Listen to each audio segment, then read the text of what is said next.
Kicked out at 16 for my entitled twins pregnancy, now they want to move in with me. I always knew I was unwanted, and I'm not saying that in the whole, oops, I was an accident way. I mean, my parents actually said they wish they only had one kid, my twin sister. Yeah, they straight up told me that they only wanted her, and I was like some bonus they never asked for. Pretty messed up, right? So, growing up, it was like I was living in someone else's family. My sister, let's call her Sarah, was the star of the show. She was everything they ever wanted, and they made sure she knew it too. She had her own room, decorated all nice with pink curtains, a Disney bedspread, and shelves full of every toy you could imagine. She was like the little princess of the house, while I was basically the extra in the background. My room? It was this tiny space with an old bed that squeaked every time I moved and a dresser that had probably been around since the 70s. Every morning was like a slap in the face.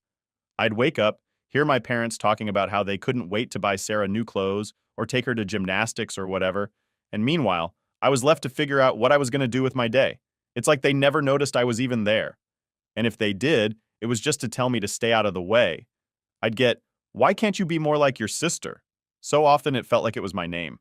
It wasn't just at home either. School was no escape. I remember this one time at parent-teacher conferences, they spent the whole time gushing over Sarah's finger paintings like she was Picasso. Meanwhile, my teacher handed them my report card, and they didn't even look at it. It was like it didn't exist. I was busting my butt to do well in school, thinking that maybe, just maybe, if I got good enough grades, they'd pay attention to me. But it was pointless. Sarah was the golden child, and I was just there. I mean, she got everything, the nice clothes, the attention, even first dibs on food at dinner. She had this closet full of new outfits for every season. Meanwhile, my wardrobe was basically hand-me-downs from cousins I didn't even know.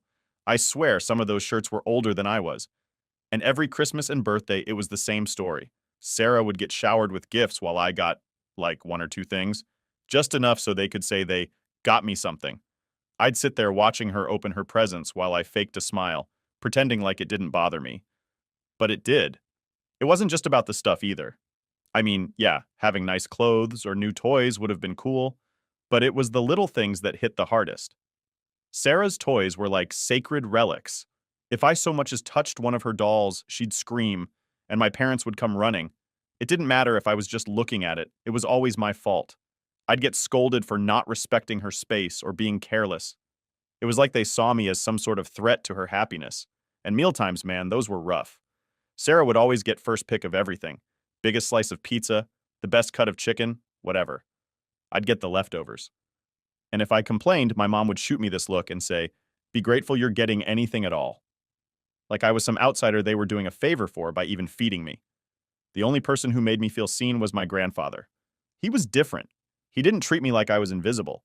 I'd go over to his place on weekends and he'd take me fishing or just sit on the porch and tell me stories about his own childhood. He made me feel like I was worth something, you know? Like I wasn't just the unwanted twin. For those few hours each week, I felt like a normal kid, not some tag-along nobody wanted. But then he got sick. Cancer. And even then, it was like my parents tried to shut me out of it. They'd take Sarah to visit him, bring her flowers to give him, but I was always told to stay home. They said it was because they needed me to help out around the house, which was BS. It was just another reminder that in their eyes, I didn't belong. I'd sneak out and visit him on my own. We'd talk, and he'd try to cheer me up, telling me how strong I was and how proud he was of me for sticking it out. But I could tell he was worried. When he passed away, it was like the one good thing in my life got ripped away. I remember my parents didn't even ask if I was okay. They were too busy making sure Sarah was dealing with it all right, like she was the only one who'd lost someone. At the funeral, they had her standing at the front with them, while I was shoved to the back, almost like they were embarrassed to be seen with me. I felt more alone than I ever had before. After my grandfather's death, things got even worse. All the little bits of attention I used to get, like the occasional good job if I did something around the house, disappeared completely. It was like I was fading away, becoming this ghost in my own home. I'd sit at the dinner table and my parents would talk to Sarah like I wasn't even there. Family photos? Let's just say there's a great collection of my elbow or the back of my head. I'm pretty sure if someone looked through our family album, they wouldn't even know I existed. The resentment started to eat away at me. I'd try to stand up for myself sometimes, like when my sister got another new dress, and I'd ask why I never got anything new. But my mom would just brush me off, saying, "Well, Sarah's got her activities and events, and you're fine with what you have." And if I kept pushing, I'd get yelled at for being selfish or making everything about me. So I learned to keep my mouth shut. I became really good at blending in, staying out of sight so I wouldn't have to hear those words again. But even when I tried to disappear, it didn't stop the comments. My dad especially had this way of looking at me like I was a problem that needed fixing. He'd say things like, "You need to shape up, son. Why can't you be more like your sister?" It was like he genuinely believed I was the one screwing up by just existing. And of course, Sarah was all too happy to play into that. Anytime she wanted something, she'd turn on the waterworks, and my parents would rush to her side. I learned pretty quick that it didn't matter what I did, I was never going to be their favorite. That's the thing about growing up feeling unwanted. It starts to mess with your head. You start believing maybe you really are the problem. I spent years trying to figure out what was wrong with me, why I couldn't just be the son they wanted. I'd lie awake at night staring at the ceiling, wishing I could disappear and make things easier for them. Because that's what they made me feel like I was just making their lives harder by being around. Looking back now, I can see how toxic all of that was. But when you're a kid, you don't know any better. You just want to be loved and accepted, and when you don't get that, you blame yourself. I was convinced that if I could just be better, be quieter, or try harder, maybe one day they'd finally see me. But they never did. I turned 16 thinking, all right, I'm halfway to getting out of this place. I was counting down the days until I could legally get out of there and make something of myself. But I wasn't prepared for what came next. I always knew my family favored my sister, but what happened next still felt like a slap in the face. It's one thing to be treated like you don't belong, but it's a whole other level when they just shove you out the door. So Sarah got pregnant at 16. Yep, 16 years old and already playing house. And who was the dad? Some 19-year-old guy who barely graduated high school, working dead-end jobs. The kind of guy that makes you wonder if he even knows what responsibility means. When my parents found out, I thought there was going to be a serious talk about consequences and how her life was going to change. But nah, they acted like she'd brought home a medal or something. They were actually excited. Like, weirdly excited. It was all about how our little girl is growing up and we're going to be grandparents. I was standing there thinking, are we in the same reality here? They threw together this shotgun wedding for Sarah and her boyfriend. I swear it was so fast you'd think they were trying to break a record. One day, I'm sitting in my room, which I spent most of my time in because it was safer that way. And the next, they're telling me to get dressed because we're going to a wedding. No one even asked me if I was cool with this whole thing. Not that my opinion ever mattered, but it just felt like the biggest joke. And then, a couple weeks later, the real bomb dropped. My mom calls me downstairs, and she's got this smile on her face that I've learned over the years to hate. It's the same one she uses when she's about to say something she knows I'm not going to like. She starts talking about how, with Sarah's new baby coming, they're going to need more space. I'm sitting there thinking, okay, why are you telling me this? And that's when she drops it. We need your room for the baby. I was stunned. My room? The one place that was actually mine, even if it was the smallest, crappiest room in the house? The only space where I could pretend for 5 minutes that everything was fine? I tried to argue, like, what am I supposed to do then? And my mom just shrugs and says, you're old enough to figure it out. She actually told me I should be grateful they let me stay there as long as they did. I was 16. How was I supposed to figure it out on my own? I didn't have anywhere to go and they knew it. But they didn't care. They just needed to make room for the precious grandchild, and I was the easiest one to get rid of. I remember my dad just standing there with his arms crossed, backing up my mom like he always did. He goes, look, you're a young man now. It's time you start taking responsibility for yourself. As if it was totally normal to kick your teenage kid out because your golden child decided to play grown-up. So that night, I packed my stuff, well, what little I had. It wasn't much. A couple bags of clothes, some books, and a few things my grandfather gave me before he passed. I remember looking around my room one last time, thinking about how it wasn't much, but at least it was mine. Now it was going to be a nursery for my sister's kid, and I was out on the street. I tried asking them where I was supposed to go, but they just shrugged it off. We're sure you'll figure something out, my dad said. And my mom added, we're doing this for your sister. She needs us right now. I wanted to scream, what about me? When have you ever needed me? But I knew it wouldn't change anything. They'd already made up their minds, and I was just an inconvenience standing in the way of their happy family fantasy. So I did the only thing I could think of. I grabbed an old tent from the garage and set it up in the backyard. It wasn't much, but it was all I had. The nights were cold and the ground was hard, but at least I was close enough to the house to hear them. Not that it made me feel any better. I could hear them having dinner, laughing, planning for the baby. It was like I was some stray dog they'd put outside, close enough to keep an eye on, but far enough not to be a bother. Winter hit, and that's when things got really bad. I'd try to bundle up with everything I had, but it still felt like the cold seeped into my bones. I used a flashlight to do my homework because, believe it or not, I was still trying to keep up with school. I'd sit there with 3 layers on, shivering while trying to read my textbooks. But my grades started slipping. It was hard to focus on algebra when you're freezing and wondering if you'll even make it through the night. And of course, my parents didn't notice. They were too busy redecorating my old room and making everything perfect for Sarah's new family. I was just the ghost outside, the one they didn't have to worry about anymore. I remember looking in the kitchen window sometimes, watching them eat and talk like everything was fine. Like I wasn't just a few feet away struggling to keep warm and pretending I didn't care. I tried finding odd jobs to save up some money, mowing lawns, shoveling snow, anything I could do. I'd walk around the neighborhood, knocking on doors, asking if anyone needed help. Most people looked at me like I was some kind of beggar, but a few gave me work, and I was grateful for every dollar I made. It wasn't much, but it was enough to get food. I'd sneak back to my tent with a sandwich or some leftovers, pretending like I was camping out by choice. The worst part was knowing that if my grandfather were still alive, he wouldn't have let this happen. He would have taken me in, no questions asked. But without him, I was alone. I thought about going to a friend's house, but I knew my parents had already spun their version of events to everyone in our small town. I was the troublemaker who couldn't live under their rules. They made it sound like it was my choice to live outside. It was all about making sure their perfect little family image stayed intact. One night, while I was lying in the tent, listening to the wind whip around outside, I realized I couldn't keep doing this. I had to figure something out because they sure weren't coming to help me. That's when it hit me.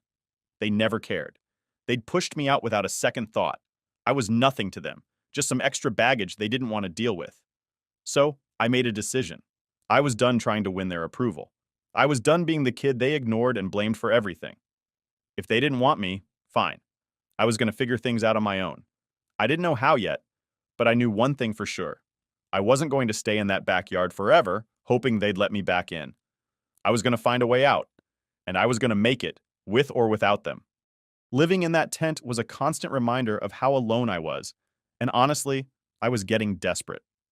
Winter was rough, and the nights felt like they lasted forever. I knew I had to do something. I'd been saving up what little money I could scrape together, doing odd jobs around the neighborhood, but it wasn't enough to make any real difference. I'd go to sleep with my hands aching from the cold and my stomach growling, thinking, this can't be my life forever. One day, after school, I was still trying to go, even though my grades were tanking. I found myself standing outside a local bakery.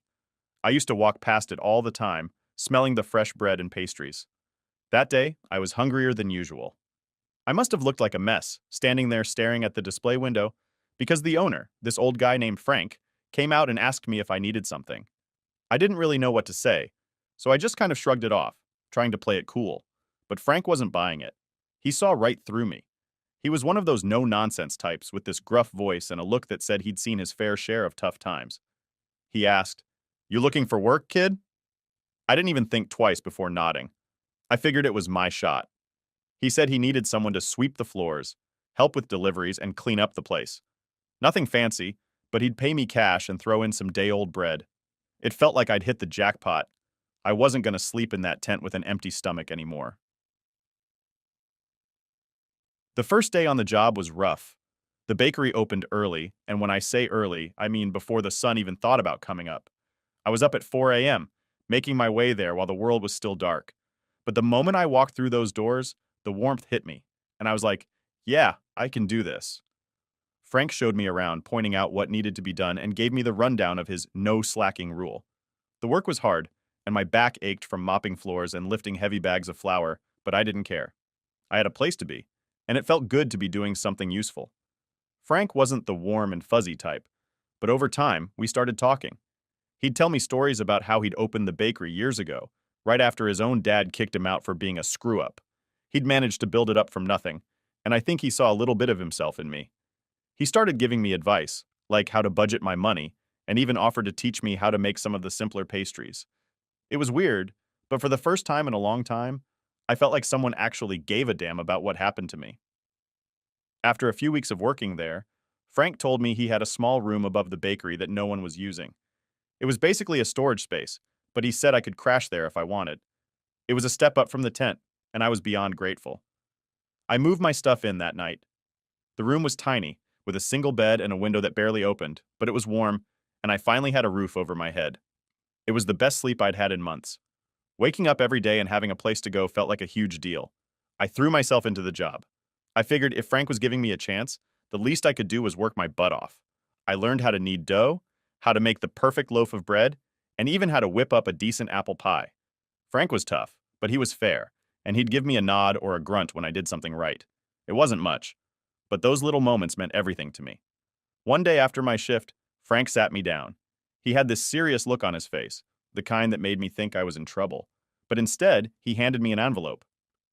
"You've been doing good work, kid," he said. "Here's your first proper paycheck." I opened it, and it was more money than I'd ever seen in one place before. It wasn't a fortune or anything, but it was enough to make me feel like I was finally on the right track. For the first time, I felt like I was moving forward instead of being stuck in one place. Working at the bakery became my routine. I'd wake up early, work until the afternoon, and then head to the library to use the free Wi-Fi to look for other job opportunities. I knew I couldn't stay at the bakery forever, but it was giving me the stepping stone I needed. I saved every penny I could, living like I was still in that tent, and only spending on absolute essentials. I'd grab the day-old bread Frank offered and make it last a couple of meals, and I'd pick up cans of soup from the dollar store to keep things cheap. Frank and I never really talked about my situation, but I think he knew more than he let on. One night, after closing up, he handed me a set of keys. "In case you ever need to lock up," he said, playing it off like it was no big deal. But I knew what it meant. It was trust. He trusted me to take care of his place, and that felt huge. I didn't have a family looking out for me, but in a weird way, it felt like Frank was looking out for me in his own gruff, silent way. The routine at the bakery kept me going, but it wasn't all smooth sailing. There were days when I felt the weight of everything. I'd see families walk into the bakery, parents with their kids, laughing and picking out treats together. It was like a punch to the gut every time. I'd have to step into the back room and catch my breath.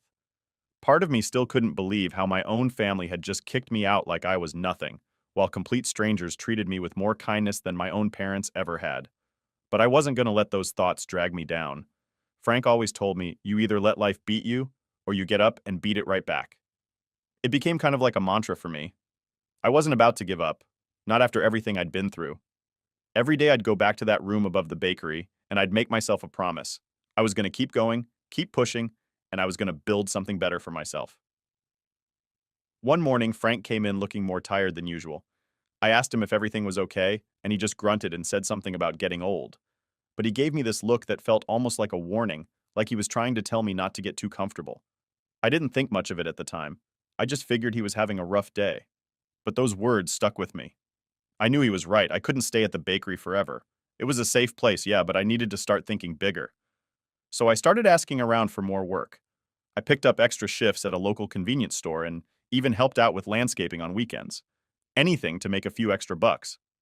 It wasn't easy balancing everything, but I was determined to save enough to move on to something better. The more I worked, the more I felt like I was finally in control of my own life. It was tough, and some days I was dead tired, but I kept reminding myself why I was doing it. I didn't want to just survive. I wanted to build a life where I didn't have to depend on anyone but myself. Looking back, I think about how lucky I was to have found Frank and that bakery. It wasn't just a job. It was the first real step toward getting my life together. And even though things were still uncertain, for the first time, I felt like I had a shot. A real one. I wasn't just the unwanted kid in a tent anymore. I was someone who was making things happen, even if it was one small step at a time. And that was enough to keep me going.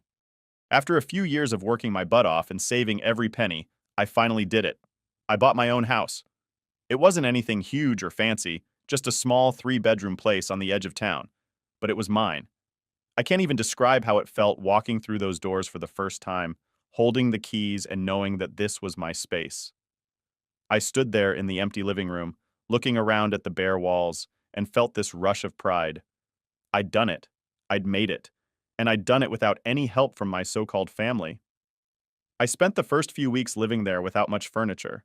Just an air mattress and a couple of cardboard boxes that doubled as a table and a chair. It was rough, but I didn't care. Every morning, I'd wake up and remind myself that this was my place. No one could kick me out. No one could tell me I didn't belong.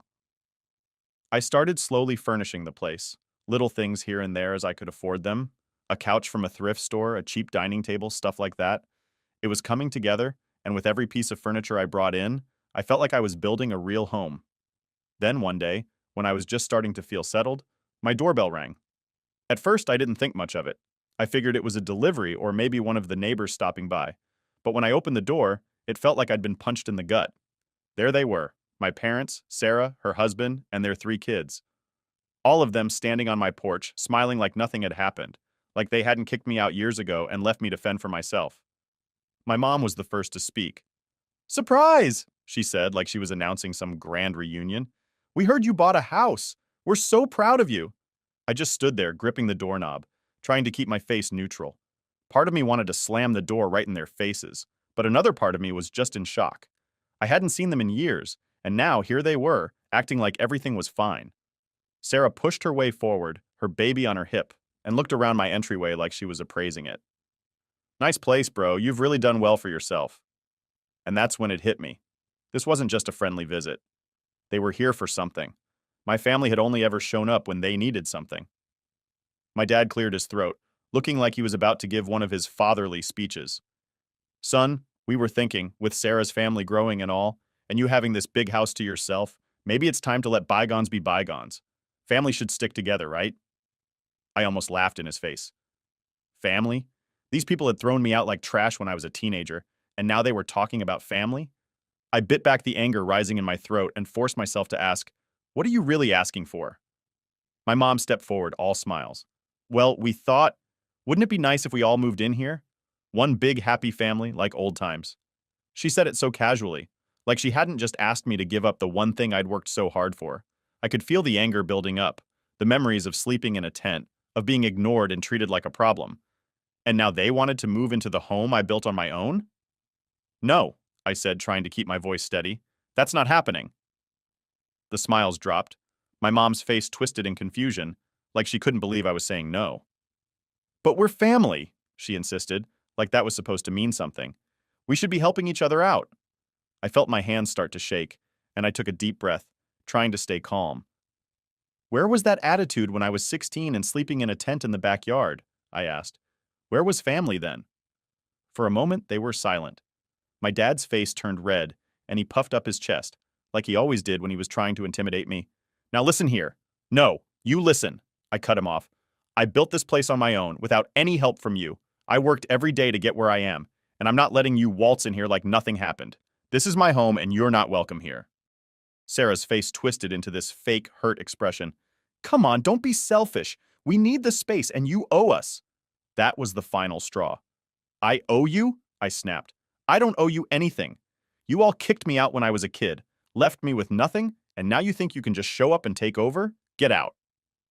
My dad's face turned even redder, and for a second I thought he was going to start yelling. But he just stared at me, like he was seeing me for the first time. Maybe he finally realized I wasn't that scared kid anymore, the one who used to back down whenever he raised his voice. I wasn't backing down now. My mom tried one last time, her voice softer like she was trying to guilt me. "We know we've made mistakes, but we're trying to make things right. We just want to be a family again." But I wasn't falling for it. "You want to be a family now that I have something you want," I said. "But that's not how it works. I've moved on, and you need to do the same." They stood there for a few more seconds, staring at me like they couldn't believe what they were hearing. But eventually they turned and left, getting into their car without another word. I watched them drive off, feeling this strange mix of anger, relief, and sadness. I'd spent so many years waiting for them to care, for them to show up and finally be the family I needed. But now that they were here, I realized I didn't want them in my life anymore. I didn't need them. I shut the door, leaning against it as I let out a long breath. My hands were still shaking, but there was this sense of freedom washing over me. I'd finally stood up for myself and it felt good. For years, I'd let their treatment define me, make me feel small and unimportant. But now I had my own life, my own home, and I was done letting them take that from me. I knew deep down that this probably wouldn't be the end of it. Toxic people don't just disappear when you tell them no. But for now, I felt like I'd taken the first step. I was learning how to stand on my own 2 feet, how to protect what was mine, and most importantly, how to say no without feeling guilty. I sat down in my now empty living room, and for the first time in a long time, I felt like I could breathe. This place was mine. It wasn't about proving anything to anyone, it was about building something for myself. I didn't need anyone's approval. I didn't need their acceptance. I was finally living my own life on my own terms, and I wasn't about to let anyone take that away from me. It had been a couple of weeks since my parents and sister showed up at my door. I thought I'd finally put an end to all that, made it clear they weren't welcome in my life anymore. I was wrong. Toxic people have this way of clawing their way back in, even when you've slammed every door shut. And just when I thought I could finally move on, they found another way to mess with me. It started with a letter. I came home from work one day and found this official-looking envelope in my mailbox. For a second, I panicked. I mean, I'd been doing everything right, paying my bills on time, keeping my nose clean, but my gut told me something was off. I ripped it open, and there it was. A legal notice. It said my sister was trying to contest my ownership of the house, claiming it should be shared as family property. My first reaction was disbelief. I stood there in my driveway, staring at the paper like it was written in some foreign language. They really couldn't let me have this one thing, could they? I called a lawyer the next day. I wasn't about to let them take the one thing I worked so hard for. My lawyer, a no-nonsense woman named Karen, yeah, ironic, was clear. They don't have a leg to stand on, but they'll try to make it a hassle for you. She was right. For the next few weeks, they did everything they could to drag me through the mud. They claimed I'd taken money from them and used it to buy the house. They tried to make it sound like I was some ungrateful kid who took advantage of their generosity. It was all lies. I knew it, and they knew it. But that didn't stop them from trying to make me out as the bad guy. I started getting calls from people I hadn't heard from in years. Old family friends, cousins, people who didn't know anything about what I'd gone through. "Why are you doing this?" they'd ask. "Why can't you just let your family in?" It was frustrating. No one cared to ask what really happened. They just heard my parents' side of the story and assumed I was the villain. I felt like I was back to being that kid they pushed aside, the one who was always wrong no matter what. But I wasn't that kid anymore. I wasn't going to let them mess with my life. So I pushed back. I gathered every receipt, every document showing that I'd saved my own money, worked my own jobs, and built my life without them. And then I decided to take it a step further. I wanted to know exactly how they thought they had any right to my house. So I asked my lawyer to dig into the family's financial records. A few weeks later, she called me into her office. I thought it was just going to be a regular update, but when I walked in, she had this look on her face, like she'd found something big. She handed me a stack of papers. "You need to see this," she said, and I could tell it wasn't going to be good. What I found out changed everything. Turns out, my parents had been hiding a lot from me. Remember my grandfather? The only person in my life who ever really showed me love? Well, when he passed, he'd left me an inheritance. A pretty big one, actually. The money was supposed to go to me when I turned 18, but my parents had managed to get control of it through some loophole. They'd been using that money for years, paying off their own debts, funding my sister's wedding, her husband's failed business, and even part of the down payment for their new house. And they never said a word. I sat there, reading through the documents, feeling my hands shake. I wasn't sure if it was anger, betrayal, or both. They'd let me live in a tent while they spent the money that was supposed to be mine.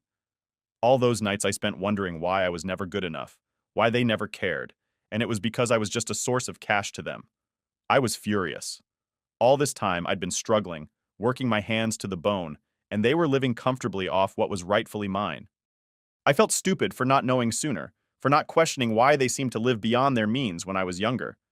But mostly, I felt angry at myself for hoping they might actually care, and angry at them for using me. I knew right then that I couldn't let it go. They wanted to take my house, the one thing I had built for myself. Well, I was going to take back everything they stole from me. My lawyer agreed we had a solid case. She said we could sue them for fraud and theft. It wouldn't be easy, but we had the evidence, and she was confident we could win. I was ready to do whatever it took. It wasn't about the money anymore. It was about justice, about standing up for myself and proving that I wasn't just the useless son they could toss aside when it suited them. When my parents got served with the papers, I'm pretty sure they didn't see it coming. My phone blew up with calls from my mom, my dad, even my sister, all of them leaving voicemails saying they just wanted to talk. Yeah, right. They wanted to talk now that they were finally facing consequences. I didn't respond. I was done playing their games. The next few months were a whirlwind of legal meetings and court dates. They tried everything to make me look like the bad guy, painting me as some ungrateful child who just wanted to hurt his own family. But the evidence spoke for itself. Every time they tried to pull some sob story, my lawyer would pull out another document showing how they'd siphoned off money that was meant for me.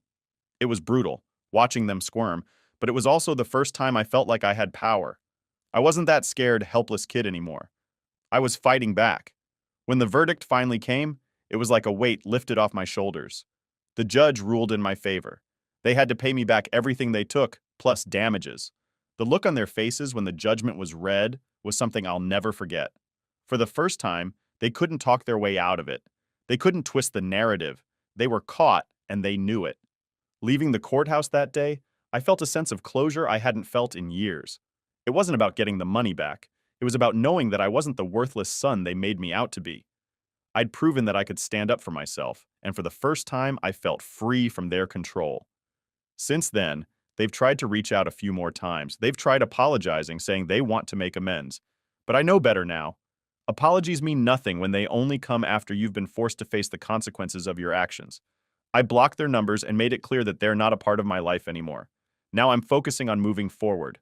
I've got my house, my job, and my own life that I built from scratch. I know there's a long road ahead, but I'm ready for it.